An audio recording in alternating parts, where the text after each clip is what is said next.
Bom dia, gente! Estamos mais um dia aqui falando do nosso ponto de luz, né? Então, aqui a gente está lendo um livro bem interessante. Hoje eu peguei esse livro, Emoções que Curam, né? Também é do psicólogo Vanderlei Oliveira. Mas é um livro mediúnico de Hermance Dufour. E os dois vão falar de relacionamentos, né? Às vezes a gente tem um relacionamento muito complicado e fala assim: nossa, eu acho que eu tenho um karma com essa pessoa. Tem um karma com esse marido, com essa esposa, com essa sogra, um karma com esse filho, né? Por que eu atraí esse filho? Então aqui eles vão falar da força dos cordões energéticos, né?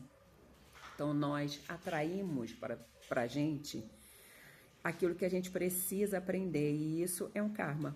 Karma é aquilo que a gente está condenado a aprender nessa vida.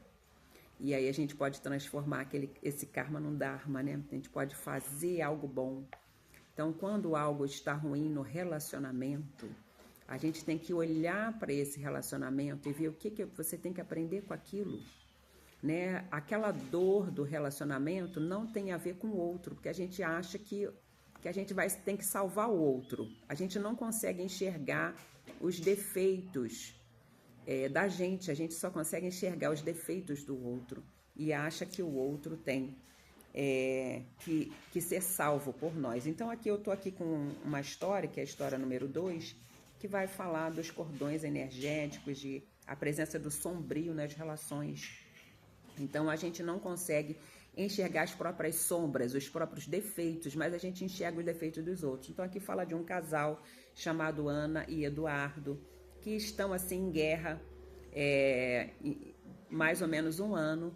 Por quê? Porque porque quer que ela deixe o trabalho dela de grande empresária e esteja em casa, sendo a dona do lar, cuidando do lar, para ter uma vida humilde. Então ele acha que ele tem que salvá-la de ter uma vida de abastança, uma vida de apego, uma vida de materialidade. Enquanto isso, ele acha que ele pode bancar a casa, né? E que o que ele ganha é suficiente para mantê-lo e que ela pode ter uma vida humilde. E o que ele tem aprendido muito no espiritismo é humildade e que ele está tentando colocar em prática, salvando ela de uma vida materializada e apegada. Enfim, e aí ele leva essa mulher para o centro, à força, né? Não, vamos lá, que hoje nós vamos resolver esse assunto. E leva ela para conversar com um espírito chamado Dona Modesto, que conversa com eles através da mediunidade de um médium chamado Antonino. E lá ele fala: Dona Modéstia, eu estou aqui para salvá-la, eu tenho estudado muitas coisas, né? E eu acho que eu tenho um karma com ela, e o karma que eu tenho com ela é esse, né? De trazer ela para uma vida mais humilde.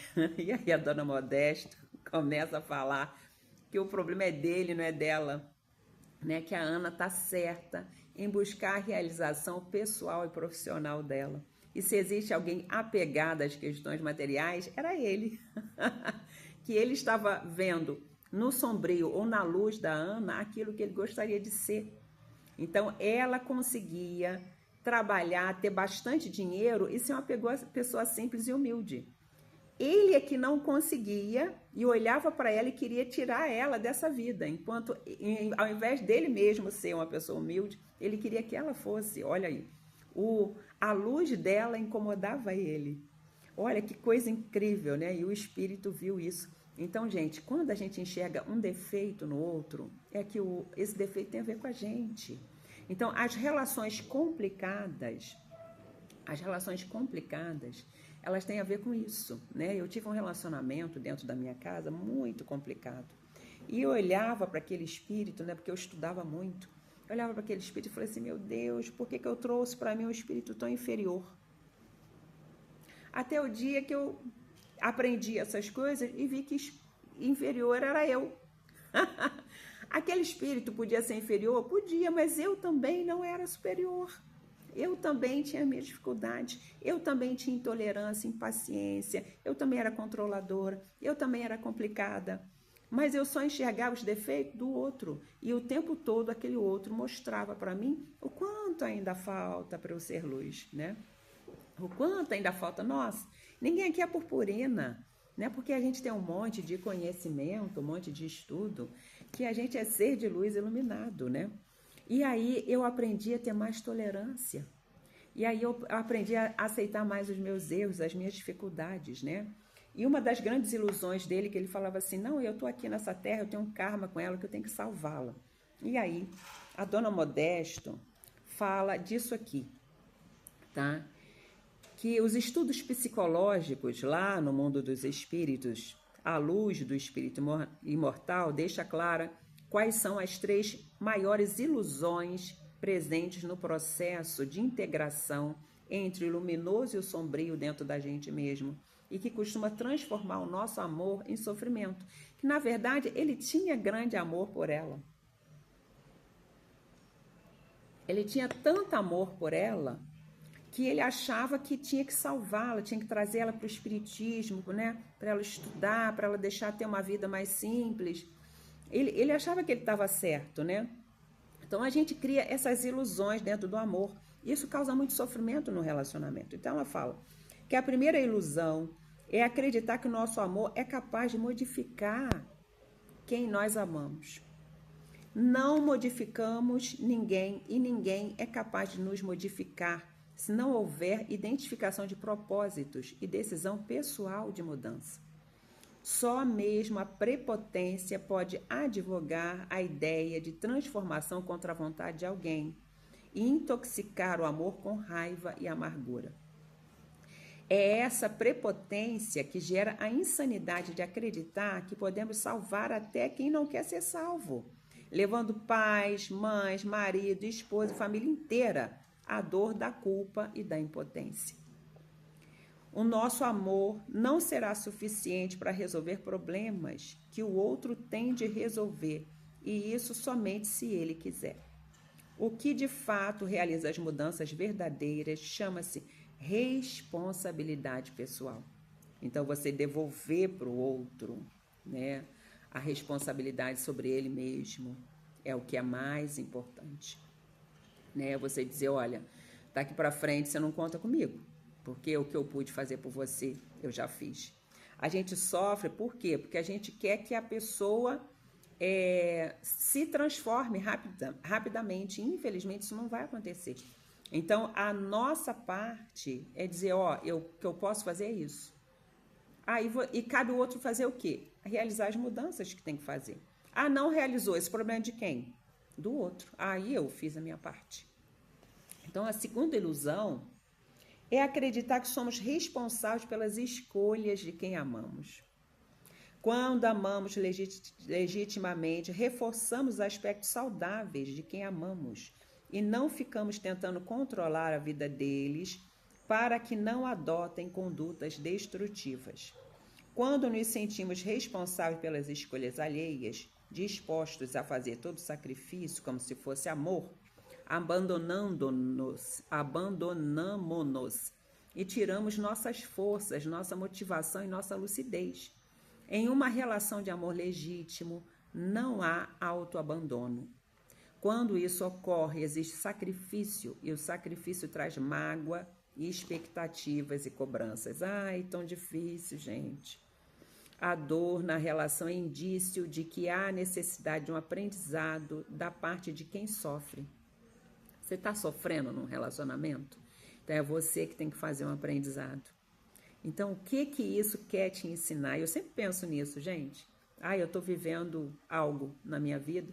O que eu tenho que aprender sobre isso, né?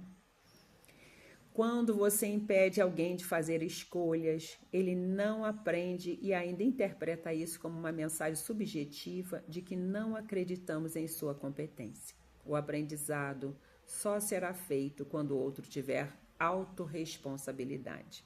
Então, eu hoje disse para minha filha assim, eu tenho 2 filhas, né?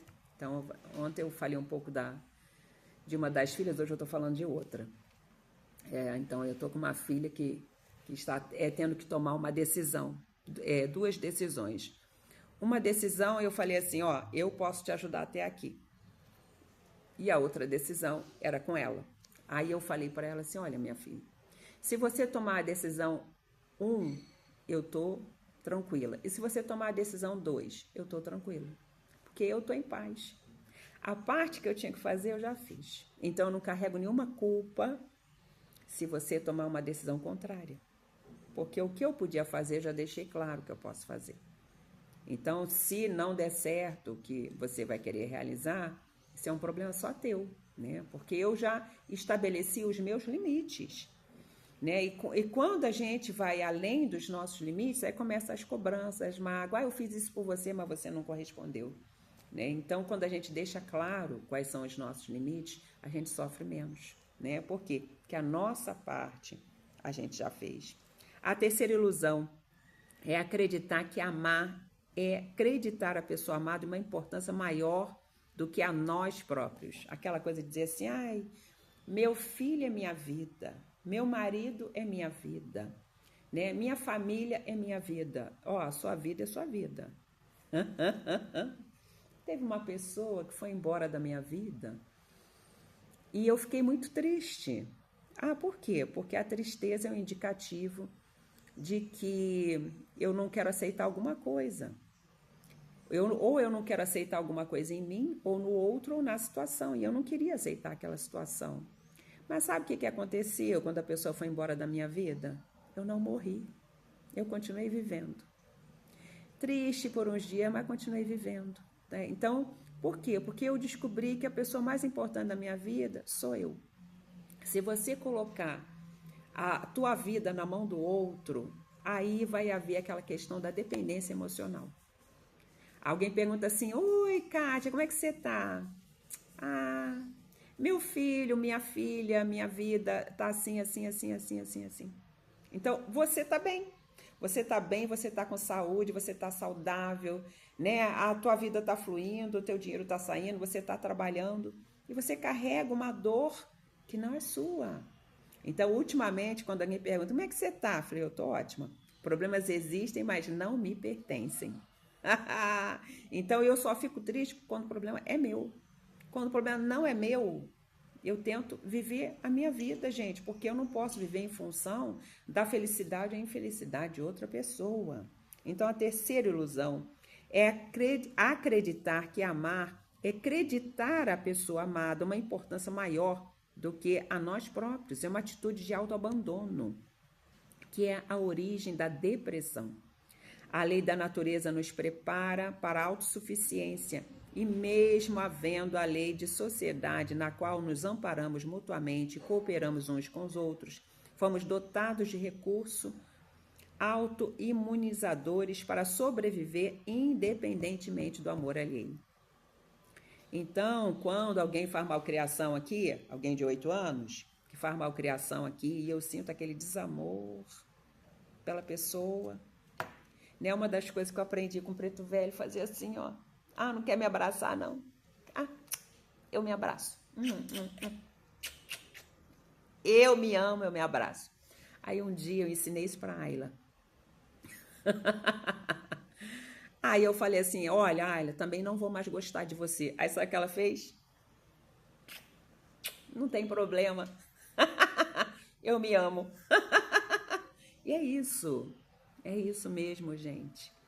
Se a gente depender do amor do outro para ser feliz, sabe? A gente acaba não...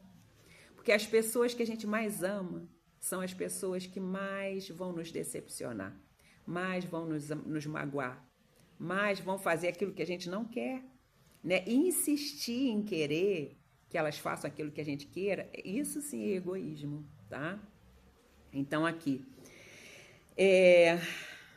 a gente não pode correr o risco de se abandonar para cuidar de quem supomos ser mais importante. E isso tem muito mais a ver com egoísmo do que com amor. Quando damos importância superlativa ao outro, estamos, em verdade, tentando nos realizar no outro. Nos sentimos importantes, tentando mudar o outro ou fazer algo de bom ao outro para nos sentirmos com algum valor. Essa é uma atitude nociva e que reflete baixa autoestima e a educação que muitos de nós recebemos para agradar os outros se quisermos ser amados. Então, essas são as três Ilusões sombrias que, quando iluminadas pelos ensinos de Jesus, de amar o próximo como a ti mesmo, foi isso que Jesus falou. Ame o seu próximo como a você mesmo. Então, se você não está se amando, se querendo bem, como que você vai amar o outro, né? Se você não está cuidando de você. Então, muitas vezes aqui, antes de começar o tratamento de vocês, primeiro eu armo um tratamento para mim. Primeiro eu tomo homeopatia. Eu vejo se eu estou bem, se os meus chakras estão alinhados, né? Então, eu trato muitos terapeutas que falam, eu cuido dos outros, mas não consigo me cuidar. Isso é autoabandono. É quando você cuida dos outros, mas você não cuida de você. Você não faz o que é importante para você. Então, os outros, você pode ter responsabilidade. Eu tenho compromisso e responsabilidade com essa reunião, com esse filho e tal, mas você não é responsável por aquilo que ele faz. Né? Eu tive um dos filhos que eu tive, foram 5, né? E um dos filhos vivia pegando as coisas dos outros. E eu ia lá no colégio devolver. Aí um dia eu peguei e falei assim, não vou devolver, quem vai devolver vai ser você. Você vai devolver lá para a diretora, vai conversar com ela, vai dizer por que você pegou e vai pedir desculpa à pessoa, sabe? E aí, sabe o que aconteceu? Nunca mais a pessoa pegou nada de ninguém. Então, às vezes, a gente tem que deixar que o outro aprenda a ser responsável por si mesmo, em vez de ficar resolvendo as coisas por eles. Então, esse foi o nosso recado de hoje, o nosso ponto de luz, né? Tanta coisa para a gente aprender, sabe, sobre relacionamento. Gente, olha, eu estudo essas coisas, mas sair daqui pro coração é muito difícil, né? Que existe a teoria, existe a prática. Mas a gente vai no dia a dia fazendo o nosso melhor. Se hoje você não conseguiu realizar tudo que você aprendeu aqui, tá tudo bem, sabe? Amanhã você tenta novamente. Então vamos agradecer a Deus, Senhor meu Deus, salve meu Pai Oxalá, salve Jesus. Muito obrigada por mais um dia de estudo, né? Que a espiritualidade maior esteja conosco, que a gente possa começar o nosso dia cheio de ânimo, cheio de luz, cheio de aprendizado, cheio de alegria de viver e cheio de cuidado por nós mesmos. Que possamos aprender para nós e não para ensinar os outros. O meu objetivo aqui, nesse momento, é ensinar a mim mesmo primeiro. Inclusive, eu anoto num caderno, né? Costumo escrever no caderno por que essa lição está me chamando muita atenção. Faça isso também. Leia seus livros e aquilo que você vê que te chama muita atenção tem a ver com aquilo que você tem que aprender sobre você.